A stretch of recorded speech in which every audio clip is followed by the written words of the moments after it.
Hey guys, in this lesson we will talk about laws of exponents. We can use these laws to solve different types of algebraic expressions that have powers. Let's go over all the laws. First is, if we have two same bases with different powers and there is multiplication sign between the bases, or the question is the product of two same bases with different powers, we can write it as one base and we can add the powers. Example is, if we have 3 to the power of 2 times 3 to the power of 4, instead of solving it individually, we can solve, or we can write the base 3 as one base and we can add the power. So we would have 2 plus 4 and the final answer is 3 to the power of 6. If we want to further evaluate it, we just have to write on 3 6 times, or we just put this on the calculator, 3 to the power of 6, and we get 729. Next rule we have is, if we have base to the power of m and we are dividing it by another similar base, power is different, that is n,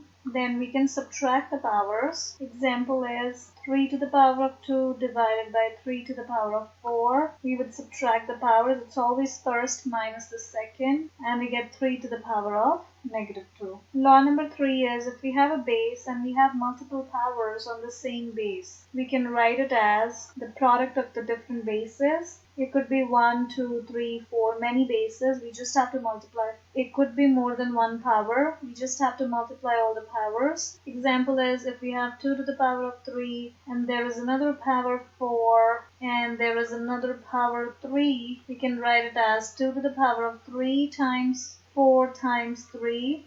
That would give us 2 to the power of 3 times 4 is 12 times 3 is 36. Either we can leave it like that, or if we have to evaluate, we can put this on the calculator and write down the final answer. Next rule or law is, if we have a base and we have a negative power given on the base, we have to solve this question. And if we are asked to solve this problem, we have to make sure that the power is changed to a positive power, and the power can be made positive by reciprocating the base. Here base is b, denominator of the base is not there, means denominator is 1. So if we reciprocate the base, it becomes 1 over b and the power becomes positive. Example is, if we have 3 to the power of -4, we can write it as 1 by 3 to the power of 4. And if we want to solve this further, we would have to multiply 1 by 3 4 times.